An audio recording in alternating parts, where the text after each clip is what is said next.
Magandang araw mga kasama. Dito ulit tayo, ang inyong lingkod si Kuya Glenn TV. So meron na naman tayong DIY na gagawin. Mapapansin nyo itong ano natin,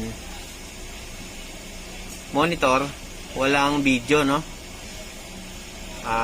Ibig sabihin walang mare-record kasi walang video, hindi nagpa-function yung mga camera.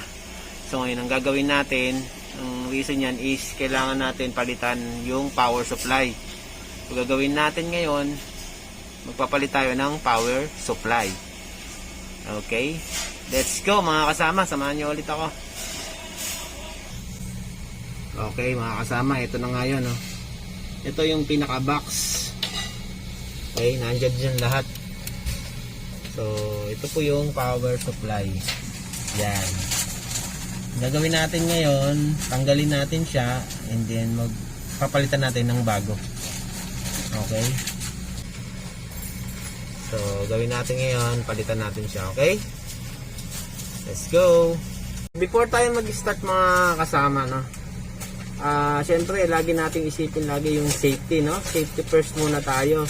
So before tayo magkalikot dito sa loob ng box na to, no, kailangan muna nating i-off. Okay, putulin natin yung supply ng kuryente.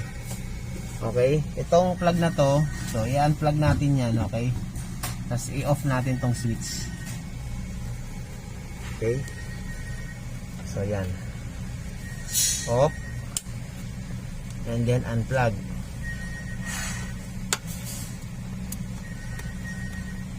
Iyon. So yan, tanggalin na natin tong power supply niya.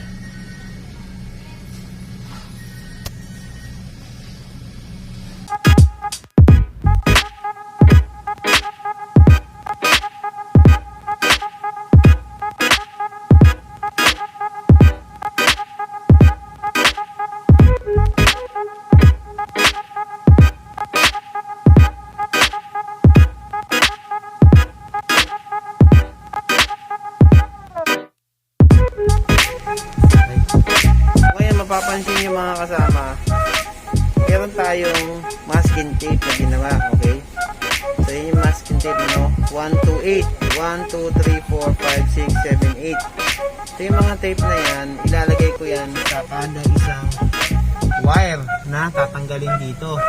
So mag start tayo dito sa white na to, no? 1, 2, 3, 4, 5, 6, 7, 8.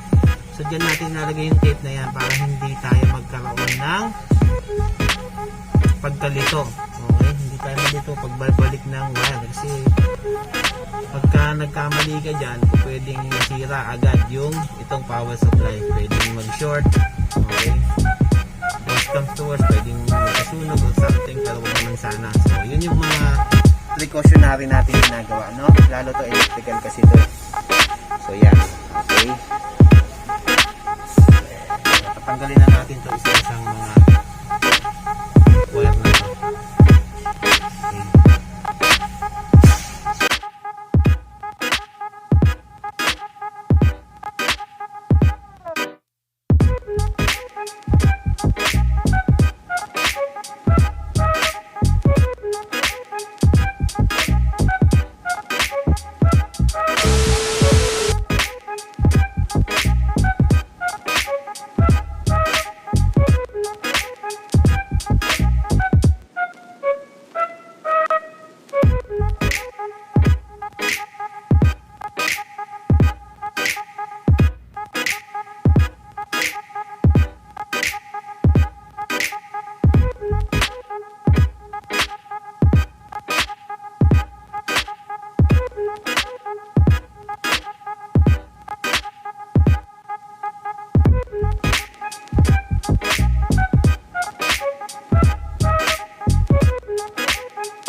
Okay, mga kasama, tayo nagbabalik.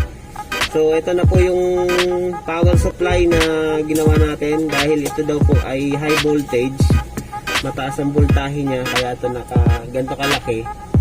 Dun sa 15. Nasa 15 kasi yung kamerang kinikater nito. So yung voltahe nito mataas. Naghanap tayo sa mga tindahan, wala tayong nakikita. Ang exclusive yata ito dito sa supplier.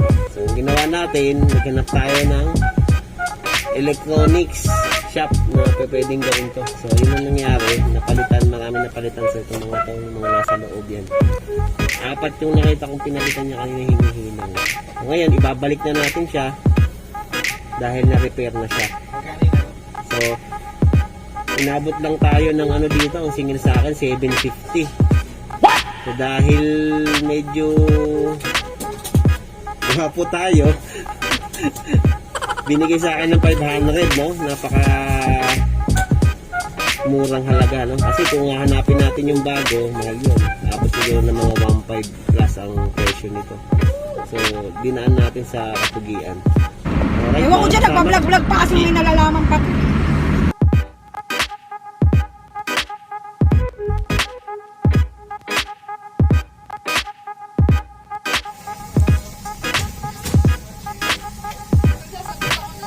Okay mga kasama, finally balik na natin sa dating pwesto niya.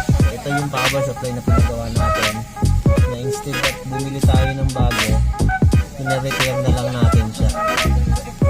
Okay, so ngayon testingan na natin siya kung gagana. So I hope sana gumana.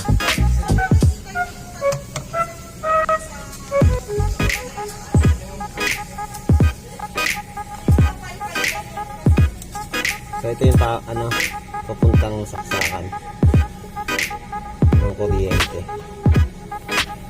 Saksak na lang.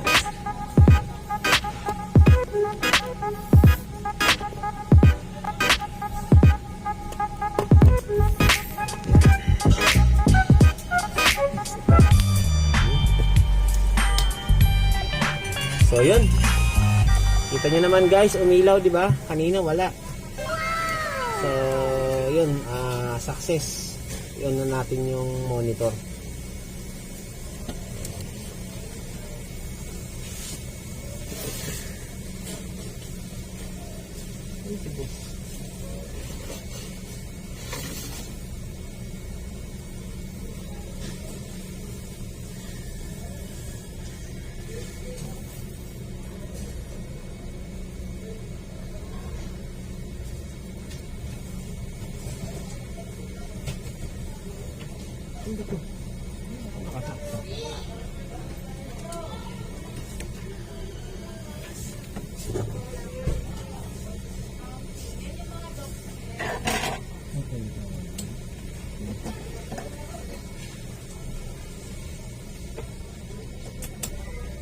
Ano tinanggal mo? Yung charger mo. Yan na. Okay ka lang. So yun guys, ito na yung ating result. Ayan na. Okay na siya. So yung analysis natin kanina dun sa power supply, dahil na madalas magkaroon ng power interruption, so siya po yung napuwersa, kaya nawalan tayo ng monitor. So yung ginawa natin, pina-repair natin siya instead of bumili tayo ng bago. At least nakapag talima tayo dun sa frugality. Okay, no? Nakatipid tayo sa service at saka sa pyesa. So halagang 500 dahil sa kapugian ko.